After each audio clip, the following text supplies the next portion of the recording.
भाव सुनो भइलु मिरिया ताहार 16 बरिस के होई तोहर प्यार ले लो पाना पे लिख के करबू मन कतनो ना बचाबू हो आय हाय करबू मन कतनो ना बचाबू हो हई तू पहाड़ा में दिल कबले रखबू हो हई तू पहाड़ा में दिल कबले रखबू हो काहे तंग करता तंगे न करतनी बदमाशी तो नहीं की करत ज्ञान तो बढ़ले बा। अरे कहाँ ज्ञान बा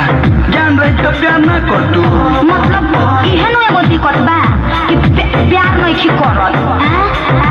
मैं जानी ना लेकिन करब ना काहे तुम लड़को के चक्कर में नहीं आना